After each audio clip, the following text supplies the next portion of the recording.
ازيكم اصدقاء، عاملين ايه؟ يا رب دايما بالف خير وبالف صحه. جايبه لكم اكله سهله وبسيطه ومش مكلفه. هي عباره عن ايه؟ عن بطاطس مسلوقه، شويه خضره، شبت وبقدونس، إيه، عروق كده بصل اخضر، فلفل متقطع، توم، إيه، وبطين.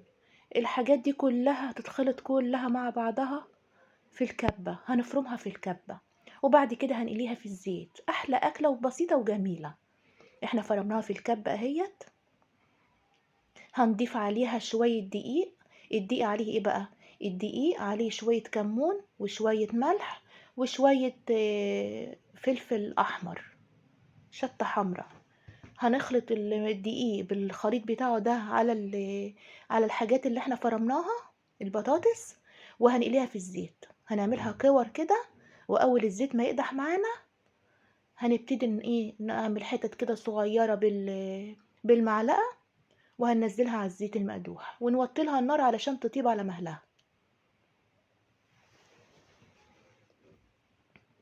عايزاكم تجربوها، هي جميلة ونوع من البطاطس وبتبقى حلوة.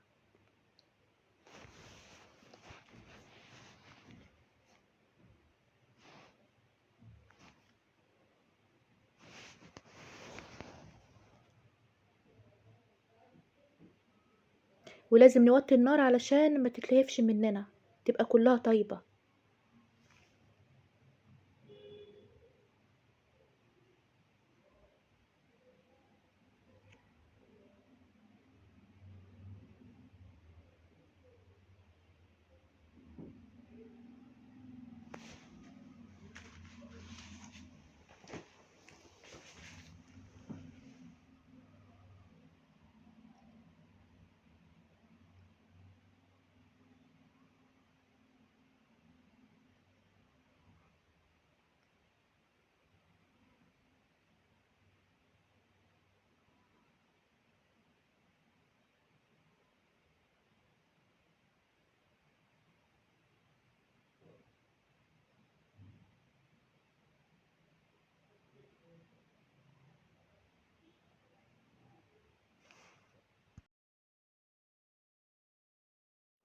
اتمنى الفيديو يكون عجبكم، وياريتكم تجربوه، هيعجبكم جدا.